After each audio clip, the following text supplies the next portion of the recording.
है राखी कितना क्या? 10 रुपया। हाँ हाँ आइला। सोना दीदी ई का करतारू? हाँ ई का करतारू? ई सब हमरा से ना देखल जाई। रोआ जीन राखी मंगवेले रहलू, हम लेके आइल बानी। हैला। हाँ हसमुख, अगर भैया रहते तो ई राखी हम उनकरा के बांधती। तू रुक जा, ई राखी ना हम भैया के फोटो पे चढ़ा के आवतानी। हाँ हाँ जा। कहाँ जाता रे? ये सब काम के करी रे? तोर बाप कि तोर मुअल का भाई? मामा ई राखी ना हम भैया के फोटो पे चढ़ा के आवतानी। तोरा राखी चढ़ौला से तोर मरल भाई वापस ना आई हैं। आई हैं, वो जरूर आई हैं। और तू पापियन के सर्वनाश करी है। बहुत जबान चलता तू है, बहुत जबान चलता है। भाग यहाँ से।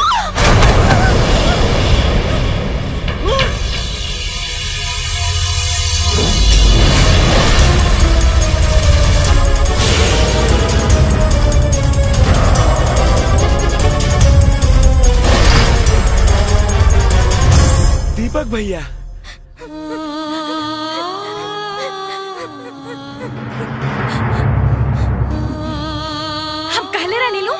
हमार भैया आए हैं।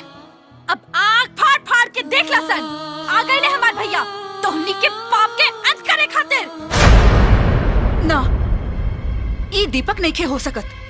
ते ते ते के हमारा बहुरूपिया?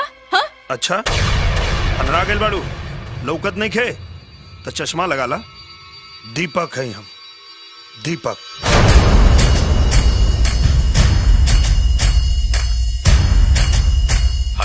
हाँ हेलो हाजी साहब। हाँ बोली। हाजी साहब रहुआ तो जाना तानी ना कि दीपक के मरला हफ्ता 10 दिन हो गए। हाँ तो हमारा घर में दीपक के चेहरा वाला कौनो बहुरूपिया आइल बा, वो अपने आप के दीपक कहा था। रहुआ जल्दी आई। ठीक बा। थोड़ी देर रुक जो, हाजी साहब आवत रहे, वो खुदे बता दिए कि तिके हुए। आईजी के बुलाला, डीआईजी के बुलाला, कलेक्टर के बुलाला और मन करे तो मजिस्ट्रेटों के बुलाला। तू अपने पिछवाड़ा के पूरा ताकत लगा ला। तोरा पिछवाड़ा से हवा निकल जाए, लेकिन तू साबित ना कर पेगा कि हम दीपक नहीं। सही सोचता रहा तू लोग, एकदम सही सोचता रहा। हम दीपक ना है, हम वो दीपक ना है जो ना कि तू लोग अपना इशारा पे नचावत रहा। जब उठे कहा तो उठे और जब बैठे कहा तो बैठे। हम वो दीपक हैं जौन अब तोहनी के बंदर की तरह न जाए। अब तो हमरा पूरा यकीन हो गई कि तय हमार बेटा ना हुए, कहे कि हमार बेटा तोहरा जैसन जानवर ना रहे। सही कह दिया बुढ़िया। हाँ ये सही कह दिया। हम तोर बेटा नहीं, हम तोर बेटा है ये नहीं, हम तो तोर सौतेला बेटा है। भैया बहुत शुभ दिन के आइला भैया, और हमरा विश्वास के टूटे से बचा लेला।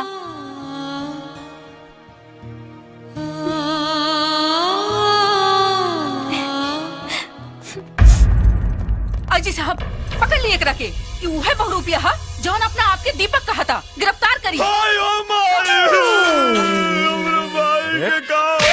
अपने बेटा के नहीं के पहचानत, अपने बेटा के क्यों ऐसे हथकड़ी पहनावा गया लगा। अजी साहब हम सही कहता नहीं, हमरा माई के दिमाग खराब हो गई बा, हमसे दूर रह के। हम दीपक हैं। हाँ हाँ अजी साहब, हम कसम खा के कहा तानी, ये हमार दीपक भैया ही हवन। हाँ। एक मिनट आजी साहब, ये दीपक का चेहरा लगा के कौनो बहुत बड़ बहुरूपिया हो, लेकिन जल्दी ले जाइए यहाँ से। ना ना ना ना आईजी साहब, हम सच कहता नहीं, ये दीपक भैया बड़े। हाँ राउर कसम खा के कहता नहीं ना, आपन कसम खा के कहता नहीं कि दीपक के भैया बड़े। मामला बहुत पेचीदा हो गई बा, तरह के कोर्ट में साबित करे के पड़ी कि तू ही दीपक बड़े। और जब तक ये बात साबित नहीं हो जात, तब तक तरह के पुलिस कस्टडी में रह के पड़ी। ठीक वाली पहना हथकड़ी।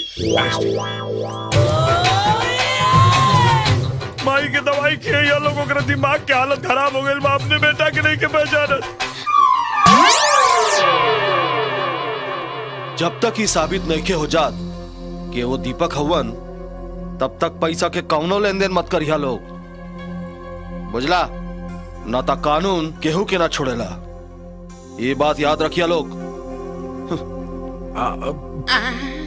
अरे बहन, अगर ये साबित हो गई कि यह दीपक है तो हमारी जिंदगी के दीपक तो बुझा जाए। चुप करा भैया। वो अब ई कोर्ट में कबो साबित न कर पाई कि वह दीपक है।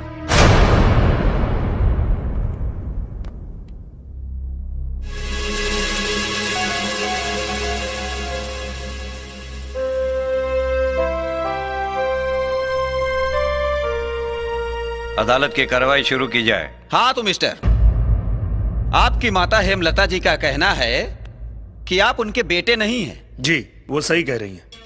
मैं उनका बेटा नहीं हूं। अगर ये मेरी माँ होती तो मुझे सीने से लगा लेती, कोर्ट कचहरी के चक्कर नहीं लगवाती। दरअसल ये मेरी माँ नहीं, सौतेली माँ है। आखिरी बार आपको 8 दिन पहले देखा गया और फिर अचानक से आप गायब हो गए। कहाँ चले गए थे? हॉस्पिटल में मेरा इलाज चल रहा था। ओह, हॉस्पिटल में इलाज? किस चीज का? मेरी गाड़ी का एक्सीडेंट हुआ था। अच्छा अच्छा अच्छा, आपकी गाड़ी का एक्सीडेंट हो गया और आपकी गाड़ी खाई में गिर गई, तो फिर आप अस्पताल कैसे पहुंच गए? जी नहीं, मेरी गाड़ी खाई में नहीं गिरी थी। मेरी गाड़ी ट्रक से लड़ी थी और एक्सीडेंट के बाद मैं बेहोश हो गया। जब मुझे होश आया तो मैंने अपने आप को हॉस्पिटल में पाया। यस योर ऑनर, मेरे मुवक्किल बिल्कुल सही कह रहे हैं। ये रहा संजीवनी हॉस्पिटल का बिल।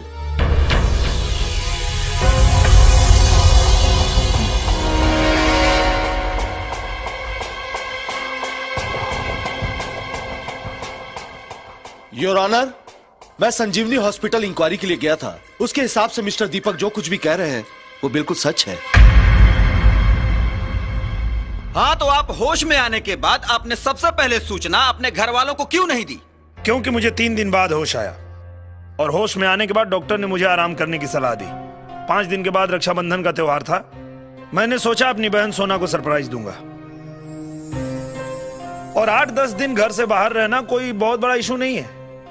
और जो लोग मेरी मौत की कहानी रच रहे हैं उनको पता होना चाहिए कि मैं सिर्फ 8 दिन बाद घर आया हूं, 8 साल बाद नहीं। ये हस्ताक्षर पहचानते हैं आप? वकील साहब, लगता है आप सठिया गए हैं। Order order.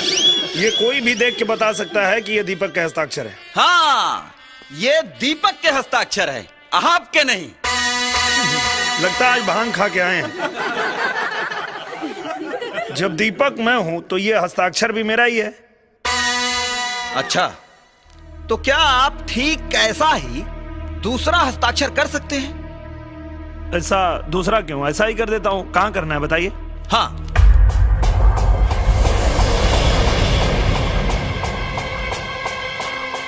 संभल कर दीपक साहब, दूसरों के हस्ताक्षर की कॉपी करना इतना आसान नहीं होता।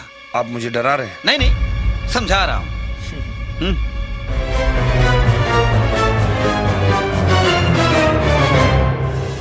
Thank you your honour.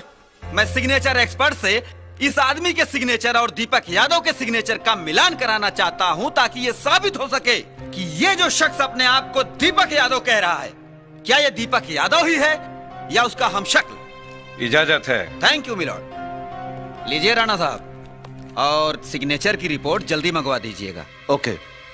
Signature expert की रिपोर्ट आने तक कोर्ट को मुलतवी किया जाता है।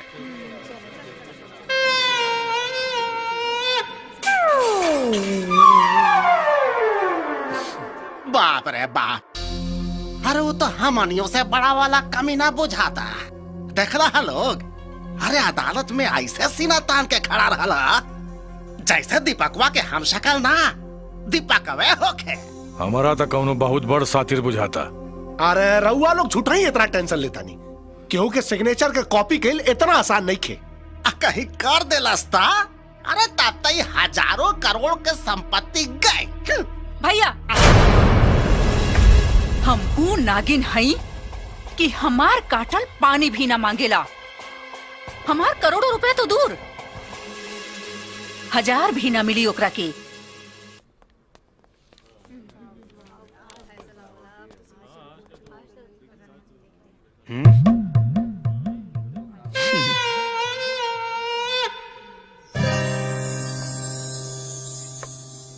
योर ऑनर, सिग्नेचर एक्सपर्ट्स की रिपोर्ट्स के हिसाब से ये दोनों सिग्नेचर एक ही व्यक्ति के हैं,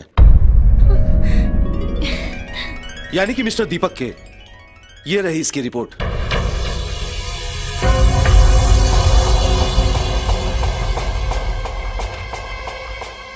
तमाम सबूतों को मद्देनजर रखते हुए अदालत इस नतीजे पर पहुंची है कि अभियुक्त दीपक पर लगाए गए सारे आरोप बेबुनियाद हैं। लिहाजा यह अदालत ये फैसला सुनाती है कि अभियुक्त दीपक ही मिस्टर दीपक यादव हैं। जज साहब, आपके इस फैसले पर मुझे आपत्ति है। आपको जो कुछ भी कहना है विटनेस बॉक्स में आके कहिए। जज साहब, ये दीपक यादव नहीं है। ये जरूर कोई शातिर मुजरिम है जो कानून की आंखों में धूल झोंककर कानून को गुमराह करना चाहता है। ऑब्जेक्शन योर ऑनर, ये मोहतरमा हमारे मुवक्किल पर जबरदस्ती का इल्जाम लगा रही हैं, जबकि यह साबित हो चुका है और कोर्ट भी अपना फैसला सुना चुकी है कि यही मिस्टर दीपक यादव हैं। जज साहब, ये दीपक यादव नहीं है। दीपक मेरा अपना बेटा नहीं, सौतेला ही सही, लेकिन मैं दीपक को पिछले 10 सालों से जानती हूँ। उसकी रग रग से वाकिफ हूँ जज साहब। जज साहब, इसमें और दीपक में जमीन आसमान का फर्क है। एक फैमिली के तौर पर मैं इसका टेस्ट लेना चाहती हूँ, जिससे ये साबित हो जाएगा कि ये दीपक यादव है या नहीं। लेकिन इसके लिए मुझे आपकी इजाजत चाहिए। इजाजत है, लेकिन आप जो भी टेस्ट लेंगी वो दोनों पक्षों के वकीलों के सामने लेना होगा। Thank you.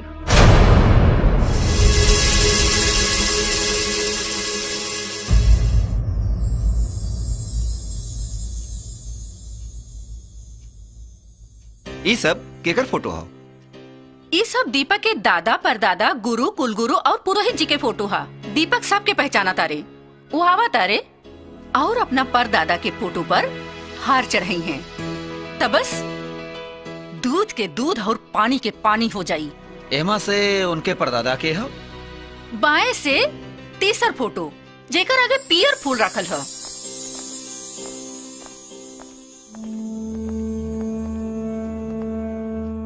दीपक, आज तोहरा परदादा के श्राद्ध है, याद है कि भुला गईला?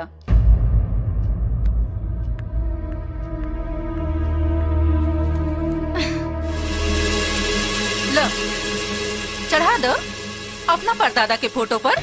लो।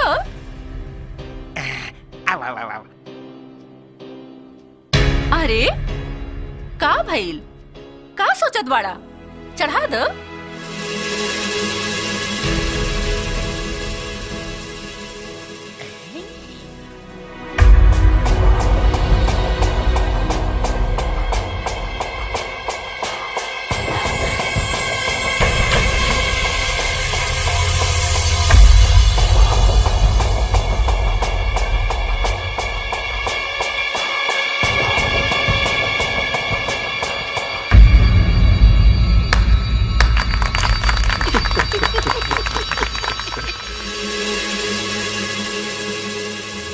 देख लेनी वकील साहब, हो गए रउआ सामने दूध का दूध और पानी के पानी। हम तो पहले ही कहत रहनी कि ये दीपक ना जरूर कोनो सातिर बदमाश है, जमन रातों रात अरबपति बने के खातिर दीपक के जगह लेवे चाहता। राणा साहब, गिरफ्तार करिए एकरा के। कौना जुर्म में? काहे कि ये साबित हो गइल बा कि तय दीपक ना हुए। कैसे साबित हो गई? वैसे कि ते अपना परदादा के फोटो पर ना कुलगुरु के फोटो पर हार चढ़ौले बाड़े। हमरा पता बा कि हमरा कुलगुरु के फोटो, शायद तू ही भुला गेल बाड़ू कि ये घर में कोनो भी पूजा अनुष्ठान में सबसे पहले कुलगुरु के पूजा होला। जा दूसरा हार ले आओ। मैडम, दूसरा हार लाई। ले आई मैडम।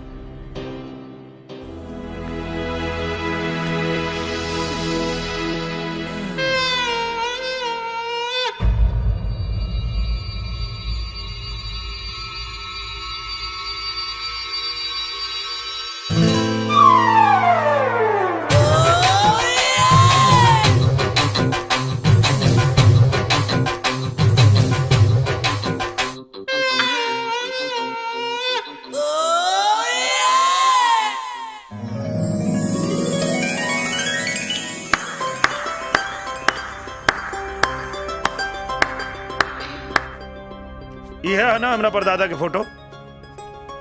तू ये घर के मालकिन हो, कैसे सब भुला जाता रो। अब एक काम करा, जा जाके परदादा से आशीर्वाद ले ला कि आवे वाला समय में तोहरा और तोहरा पालल कुकुरन पे कोनो विपत्ति ना आवे। मैडम यहाँ साइन करी। हाँ, एमा लिखल बा कि हम हेमलता यादव ये घोषणा करतानी कि अभियुक्त के सारा टेस्ट लेहला के बाद ये साबित हो गइल बा कि इहे दीपक यादव हम। ली।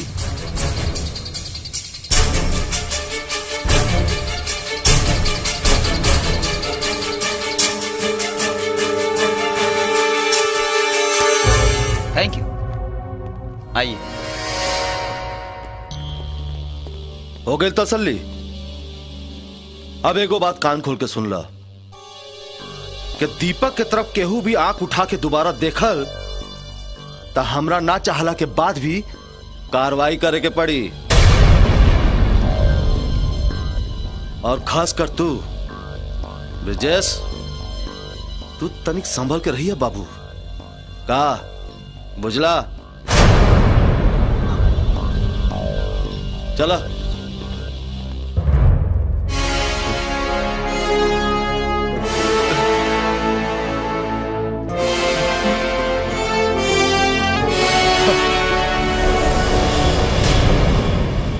हसमुख, जी दीपक भैया। एगो कुर्सी और झाड़ू लेके आओ था। अबे लावतानी। हाँ दीपक भैया। आइली। हसमुख। जी भैया। हमरा गैला के बाद यहाँ का भइल रहे रे? भैया रउआ गैला के बाद ही घर में बहुत अत्याचार भइल रहे। घर के मालकिन सोना दीदी के नौकरानी बना के ऐसा बहुत प्रताड़ित कैल गए रहे। के कैले रहे रे सब? इमामा जी। ना भगना ना, हम ना कैले रहनी। अरे ये सब तो तोहरा ही सौतेली माई के काम रहे, भगवान के सब।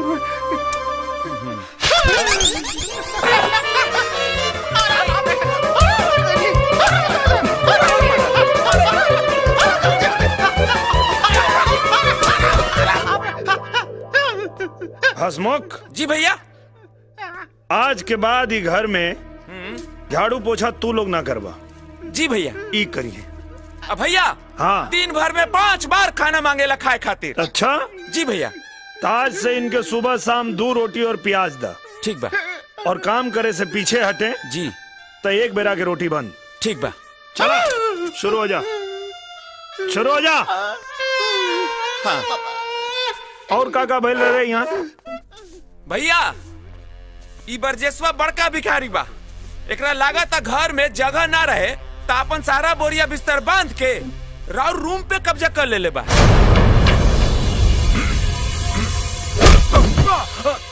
ए, रुक जाओ। तोरा और हमरा रिश्ता के बीच में सौतेला के साथ साथ माँ शब्द जुड़ल बा। वही शब्द के लिहाज करतानी, नहीं तो अगर तोरे तरह कहीं सौतेलापन पे उतर गई तब तोर होश ठिकाने लग जाई। चुपचाप खड़ा होके देख। चल चल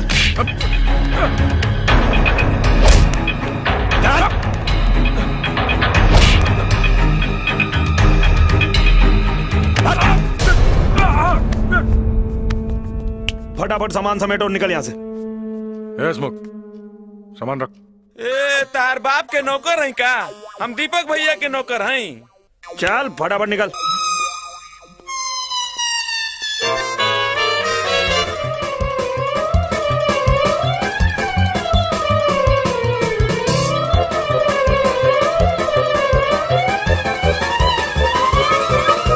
दीपक भैया चड्डी छोड़ के जा रहल बड़े। बास मारा था। ये अपन बदबूदार चड्डी भी ले जाए यहाँ से। हाँ।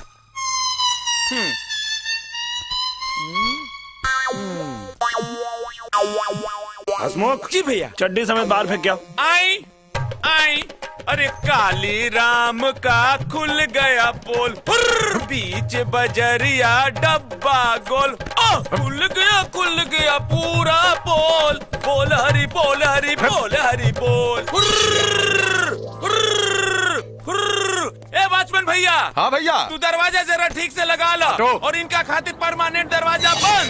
ठीक बा। हो गई बंद। का हाल बा भाई? ठीक बा हो। ठीक ठाक बा। हेने आवा। हाँ, का बा? जानता हो तहर गड़िया में जे बैठल बा आदमी के बा? के बा? ई जौना पत्तल में खा लनू हाँ। वही में छेद करेला। हाँ, और जौना मालिक के यहाँ नौकरी करत रहे ओकरा धान हड़पे के कोशिश कैले रहे। का बात करत रहा भाई? अरे ससुर के। हाँ। निकल ससुरा। हाँ। कैसा नीच आदमी के बैठा ले बानी। हाँ। चल निकल। हाँ। आवा बैठा बैठा। हाँ निकल। अरे बाप रे। सर। वेलकम सर। का सोचे तारा लोग? तू लोग के ताली बजोला से हम खुश हो जाए? गलत सोचे तारा लोग। हमरा बनावटी प्यार पसंद नहीं खे। ना सर, इनमें कोनो बनावटी नहीं खे। हम सब रउआ से बहुत प्यार करी नीजा। अच्छा, तो वो दिन ही प्यार कहाँ गए रहे जब ब्रिजेश हमरा केबिन पे कब्जा कर लेलस? उ रंजितवा जौना के हम ऑफिस से निकाल के बाहर फेंक ले रहनी, मैनेजर बन के बैठल बा। सर वो दिन हमनी की मजबूरी रहल सर। काहे कोई दिन राउर माई भी उनके साथ रहनी। आज तो माँ नहीं खे, आज हम यहाँ बानी और आज हम देखल चाहता नहीं कि तू लोग हमरा से कितना सच्चा प्यार करेला। चलो चला चला निकाला इन दोनों को बाहर।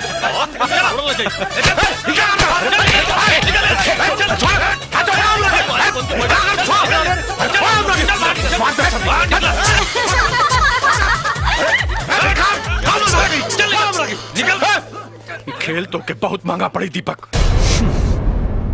महंगा सस्ता के पता तो तब चली जब ये खेल खत्म हुई। अभी तय कर शुरुआत भइल बा। निकाल के फेंका लो कचरा के बाहर।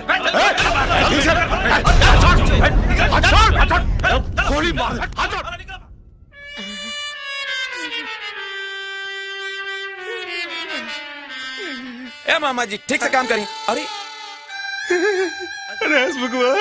हमरा कदे ले आइल हवे का? ये चुप रहा तू। ई सब दीपक भैया खातिर लेके जाता नहीं। अरे रुका रुका। अरे तानी मानी हमरो के दे दे रे। ए तू अपन गंदा हाथ से मत छुआ मामा। ई हमार खीर पूरी लस्सी सब गंदा हो जाई। खीर लस्सी पूरी। अरे देते। अरे हंसमुखवा तोरा के 10 को लड़का हो ये सर। तू 15 को भी लड़का हमरा कर दे बना तब वो ना मिली। अच्छा सुना सुना सुना, तारा खातिर लेके आइल बानी हो। भुला गइल रहनी। आइला तारा खातिर बा। ये तो बहुत टाइट बा। परसों के न बनल बा त टाइटे ना होखी। ना खाए के बाद अलावा रखा। अरे ना ना ना खाए के बा। खा। दीपक भैया हैली। अरे वाह। हाँ पूरी खीर। हाँ का बात बा, शाबाश। अरे वाह, बड़ा जोरदार खीर बनेले बाड़े रे। हाँ काजू किशमिश भी डालने बनी। काजू किशमिश भी बा? वाह वाह वाह वाह वाह। हाँ यही से इतना स्वादिष्ट बनल बा। हाँ लस्सी भी बा। हाँ वाह, केसर डालने बनी। वाह रे हसमुख। अरे यार तू तो इनाम देवे लाग लस्सी बनेले बाड़े। एक नंबर। वाह शाबाश। कमाल कमाल कमाल। ए मामा का जा काम करा। बहुत बढ़िया बा, बहुत बढ़िया, शाबाश।